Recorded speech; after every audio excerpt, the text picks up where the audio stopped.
And I'm watching the pregame festivities with the Super Bowl, seeing who's down there, hobnobbing there. Good buddy Adam Sandler was there, a lot of celebrities.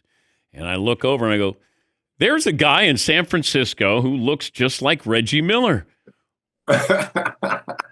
What were you doing? We were there on the request, which was very honored, of the merger, because we were promoting All-Star Weekend on our legendary February that we are currently in with, as you just mentioned, the Olympics for 2 weeks, the Super Bowl, and All-Star Game, all on the Peacock and NBC. So we were there, Carmelo Anthony and Jamal Crawford and myself. Got a chance to do a pregame hit with Maria Taylor and Jason Garrett and the whole studio guys from the football side of things. And it was my first Super Bowl experience. I've never, ever been to a Super Bowl before. Didn't know what to expect. I have seen you many of times at the Super Bowl, and working it. So I wanted to know what it was all about. And I was a kid in a candy store. It was a pretty awesome experience. Did you walk up to anybody outside the basketball world? We did. So we went on the field after our hit and had a chance to actually see the guys, because our hit was at about 11:55. So the buses had just gotten to Levi Stadium and the players were just kind of coming out. And where our green room was in close proximity to the Seattle locker room. So Cooper Kupp came out, and Jackson in Jigba came on out and took pictures with us, and we watched them warm up. We didn't get a chance to see any of the Patriots because they were at the far end of the other side. But again, just to see them without pads, they were just out there for their pre warm up. So no pads, just shorts, and it was kind of cool. All right, let me get to last night. This is how it sounded with the Pistons and the Hornets. JD on the dribble. Hard back down on Diabate and a whistle. They're going at it. And Diabate is swinging. Boy, Diabate he's facing suspension here. There is no question about it. And now Bridges throws a punch. Now Stu just came. Oh, man, that's a Donnybrook. There they go. After review, fighting fouls have been assessed to the following players: Diabate and Bridges from Charlotte, and Duran and Stewart from Detroit. Those 4 players have been ejected from the game. Your thoughts seeing that, Reg? Look, I'm not condoning violence at all. But it's been a while since we've seen a good old... No, we don't need to see that. We don't, no. We don't need to see that. But it shows me that, because everyone wants to talk about this generation and everyone's buddy and can't we all just get along? And there was a little animosity between a team that is arguably one of the hottest in the league right now, in the Charlotte Hornets, right? Winners of 9 straight, I believe, and the number 1 team in the Eastern Conference in Detroit. And it's funny how something so little, because the foul really wasn't anything, in my opinion, which leads me to believe there was a lot of talk that was leading up to that, or there were some elbows before, something they don't show, but the foul was nothing. It's what happened afterwards. I expect multiple games from Stewart. Number 1, he left the bench and he threw hands. I think if you leave the bench automatically, that's 3 games, 2 or 3 games, something like that. But on top of, throwing your hands, I think he's going to get a couple more games on top of that. Durham, the mush to Diabate's face. Bridges threw some punches. I believe that connected as well. So we'll see multiple suspensions, high fines, and then we move on. I just worry about not the guy in front of me. I worry about the guy to the side of me or behind me who's going to take a cheap shot. And it happens, right? And that's why you got to have your head on a swivel, because when something like that breaks out, and I'll just go back, to the Malice in the Palace versus the Pistons. What made that a little bit more unique and different is because of the fan aspect of it. When the fans started to come onto the court, when we entered the stands as well, because you didn't know where fans were going to come from, and just having your head on a swivel because you never know where a punch is coming, if a chair's being thrown at you, if you're going to potentially be maced, which Ron and I were almost maced by one of the officers on the floor. You just never knew what was going to happen when you get into a situation like that. But you had a suit on, didn't you? You weren't playing. I had broken my finger in training camp, and this was one of the early games in our season. So I was in a suit. And once everything happened between Ben Wallace and Ron, if you remember, Ron went over to the scorer's table and was laying down, and I'm kind of like, talking to him, trying to calm him down. And I think you and I have discussed this before. Out of the corner of my eye, I see it traveling in 3D slow motion, the cup. And as soon as it hits Ron, he turned into the Incredible Hulk. And just that's when he went into the stands, and I had to go after him because Lord knows I didn't know what he was going to do. And I went in there. Steven Jackson went over there. I believe David Harrison on our team was over there in the stands. Rasheed Wallace for the Pistons were over. It was just, like they say, Malice in the Palace. It definitely was a Malice. And did you get fined? Fined and suspended because I left the court of play and went into the stands, even being a peacemaker. I believe I got 2 games that I think that because I was out, that was part of time served. But yeah, I was suspended because I left the court and went into the stands, even as a peacemaker, to get Ron back on the court. That was my main thing, was to get Ron out of the stands and back on the court. Lo and behold, did I know once we were back on the court, things, because of fans being on the court now, things got a little bit more escalated, and especially with the police officer running up with about ready to mace us on the court. And then my main objective was to get him to the locker room. But, when we look back on that, I don't think we look at what led up to that. Like, didn't Ben Wallace play a role in this? That we look at the crowd in Detroit versus the Pacers, and really the role that the Pistons played in the Malice at the Palace. And how things have changed in terms of fan safety and player safety as well. If you go to games now and you see when the players run out of tunnels now, they're running out like shielded now because now they have cover because of what happened to us as we were leaving the court with all the beer, popcorn, everything being thrown at us. And look, at the end of the day, we as a team probably should have went into the stands. As the pedestrians or, the people watching the game never should have came onto the court. It was just a mess all the way around. What I didn't like was them trying to frame it as we were a bunch of thugs, and I didn't appreciate that. That was coming from the league, because if you listen to the game, and I believe Bill Walton was on that call, he was livid by the fan behavior. By the time we had left Detroit and landed back in Indiana, it was all about us. And I knew the gong coming down. It was all the players' fault, as opposed to it really being 50-50.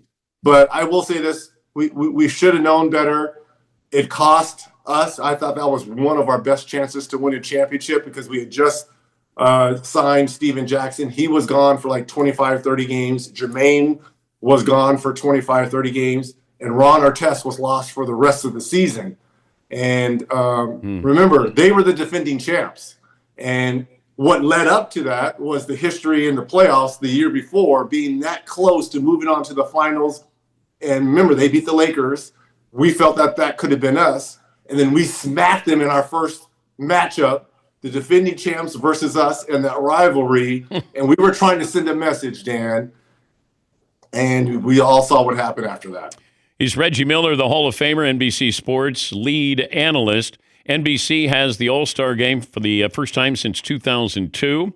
NBA All-Star Saturday, 5 Eastern on NBC and Peacock. The All-Star game tips off Sunday, 5 Eastern on NBC, Peacock, and Telemundo. What do you expect with this new format with the All-Star game? Before the injuries to Giannis, to SGA, and to a certain degree, and this is I'm sure not a popular, I think a lot of people were leaning towards the world winning this. Yeah. I'll add Luka to that. Luka hasn't played the last few games for the Lakers with a leg injury, so we don't know what his availability is. Stephen Curry just yesterday is out of the All-Star game because of a knee injury. I like the format because I think we've been kind of trending this way. Just look at the last 7 or 8 MVPs. They all have been international players. The last American-born MVP was James Harden, I believe, in 2019. So I like the format. I'm still leaning towards Team World with Wemby, Shane Goon, Jamal Murray, Jokic. If Jokic plays like Jokic in recent All-Star games, he really hasn't played hard, but if he plays hard. And I like the two teams, Stars and Stripes. We got a younger team of the Cade Cunninghams of the world, Tyrese Maxey, and we have an older team that was LeBron James, Kevin Durant, would have been Stephen Curry, Donovan Mitchell, and those players. So it'll be interesting. I like the format, but I also like Team World. I know that's not very popular, but we'll see. It'll all be settled on Sunday. The off season here with LeBron. You know, where there's smoke, there's fire, and it just feels like this Cleveland reunion is not going away. Now, it might be because we're keeping it in the forefront here, but I'm just trying to add logic to this. And that is, if I'm LeBron and I'm looking at the Lakers, we're not winning anything. I would have a chance to at least get to the NBA Finals if I went to the Cavaliers. I'm not going anywhere with the Lakers. Right. How important is it for him to go out at home in Los Angeles or to go back to home and wrap this up? Look, and I think if he goes back to Cleveland where he won that championship, is he going to be taking a hometown discount as well? Because now they just added James Harden in his salary. You got Donovan Mitchell on a max salary. Mobley is going to be up. Jared Allen. Your best chance to win a championship, especially to go back home to Cleveland and be in the East. The East is up for grabs. Out West, you've got 4 or 5 teams led by the champs in OKC that you know are going to be there. Right now, Detroit is leading the East up by 5 over New York and 6, I believe, over the Boston Celtics.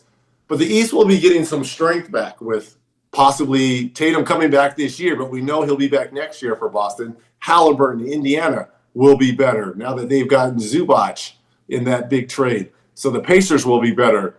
But Cleveland, to me, I mean, they had the second best record in the league a year ago, and maybe they need that leadership. Maybe it is James Harden. Maybe it is LeBron. But the only way this is going to go away if LeBron James makes it go away. So I think it's staying out there because the hype machine of LeBron is keeping it out there as well. Oh, you think I don't think him personally, but his camps. Or, maybe Rich Paul. There's a lot that comes with being LeBron, and maybe that is keeping this. Oh, he's going back. He possibly could be going back to Cleveland. That hype machine is keeping it out there. Not LeBron himself, but the hype machine behind LeBron could be keeping it out there. Yeah, see, that's a tough one, that you're the third option with Austin Reeves now and Luka. What option would you think he would be if he went back to Cleveland? Well, that's what I was going to say. He would be the third option there, too. Would he be the third option behind Mitchell and Harden? Behind Mitchell and behind James Harden. Yes, he would. Will Harden... and you know what? He might be the fourth behind Evan Mobley. He would be the fourth option if he went back to Cleveland.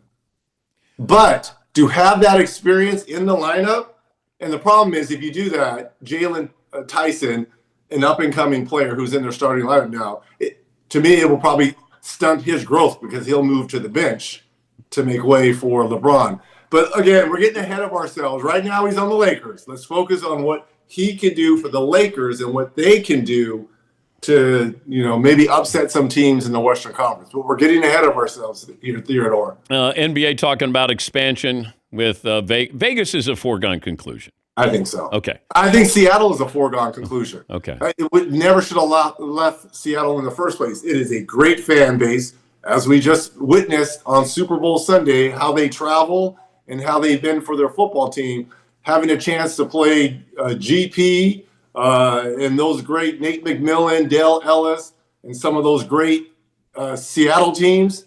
It was unbearable to come into that building and play against those guys. And that fan base is just absolutely, they would be on fire to be back in the league. So I think those two teams it's a foregone conclusion that the owners will vote on that and we'll have two new teams. More dangerous city for NBA players, Vegas or Miami? Ooh. Depends on what you like. Because I think both have their sinful advantages. Did you ever have the Miami flu? I never had the Miami flu. Never, ever. Okay. But I came close to coughing. You were lucky you were in one of the least dangerous in Indianapolis. Yes, that helped. But Vegas? Oh, my goodness. Yeah, but you know what? There's been a body of work of other teams that have been there and that have been successful. The Aces, not the Raiders, been successful, but teams that have been there. They've got a I'm talking about those who visit, not those who live there. It's like the people who live there don't live on the Strip. So you're more worried about the visiting team than the home team. Oh, okay. yes. The home team, they'll be outside the city. Look, I think so many people have gone to Las Vegas during the offseason, during Summer League. I think to me, so now I'll answer your question after thinking about it. To me, Miami is much more dangerous. Okay. Did you ever get in trouble in Utah? Never. In fact, I think I'm an adopted Mormon. I that's how good I've been when I've been in Utah. Have fun at the All-Star game. Good to talk to you. Thank you, Theodore. Thank you, Danny. It's good to see you back. Reggie Aloysius Miller Jr. III. He'll be on the call. So it's Reggie, Carmelo, Vince Carter, Tracy McGrady, Noah Eagle, Jamal Crawford. That's a starting lineup right there. And it's on NBC for the first time since 2002.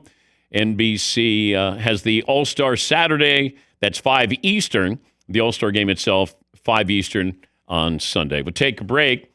And this hour brought to you by Nutrafol. Every January, we're told to start over, but real progress doesn't happen overnight.